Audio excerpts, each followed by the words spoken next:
If you've been working at a company for a couple years and you're just not getting the salary that you want, I'm gonna make sure that in this video you either understand why you haven't gotten the salary you want and the raises you wanted, and also how to actually position yourself for those raises, for those salary bumps that you've been looking for a while. Okay, so let's go over salary, right? And let's go over like how this actually works in a corporation, right? So just think about it like this, right?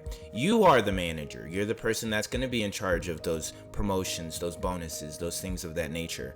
What would incentivize you to give someone more money than what they're already getting? Like, why would you want to do that, right? If you don't have to do it, if you're not forced to do it, if it's something that isn't top priority, why would you want to do it? You know what I mean? And I mean, really think about this from the employer's perspective. What would motivate them to give more money to you? What are you doing to generate more money for the company? Like, what are you doing? If you can't properly communicate these things, this is exactly why you haven't been getting the raises that you've wanted, right? So what you have to understand is what is your leverage, what is their leverage, and how can you basically make sure they understand how important you are to the team, right?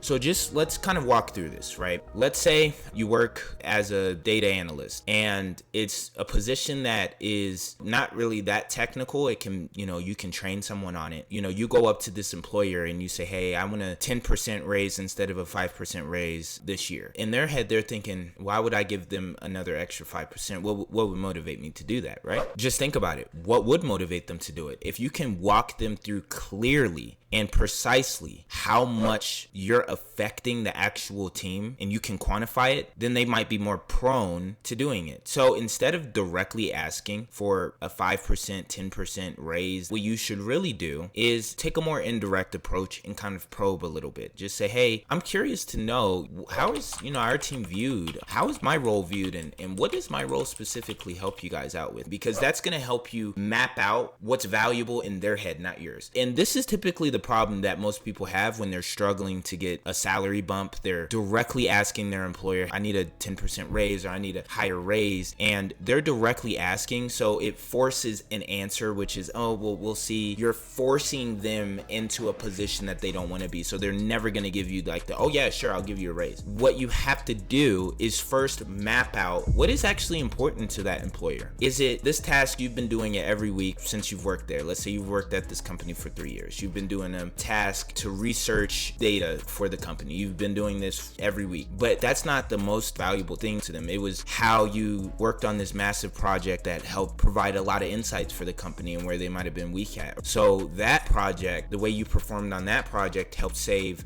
your boss a ton of time, because instead of her or he focusing on this project and having to figure out all the data, you took care of all of that, and they could focus on something completely different that was even more pressing to them. How can you put yourself in a position to keep taking away more of that workload and pressure from your boss? Then you leverage that into a salary increase. That is the best way you can do it, is always saying, hey, I see that you've been working on this thing and it's taken a lot of your time, or I can do more of this thing I've been already doing, and I know how much time and energy and stuff it takes for you to do it. I can do that, and I'll just want basically compensation for that. Now, you also wouldn't directly say that, but you would be indirectly saying that. They know what you mean, and they would give it to you if you're helping them. Always remember, when it comes to salary, you always have to come from the position of the employer or the person on the opposite end,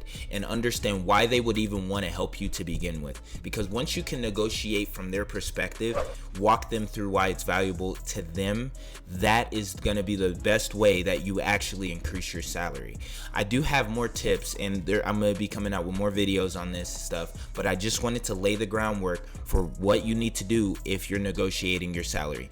So thanks for listening. If you want to check out our other videos, we do all types of videos on career advice, things like that. We're going to get a lot more advanced when it comes to this stuff. But yeah, thanks for listening. Make sure you like, subscribe, comment, and yeah.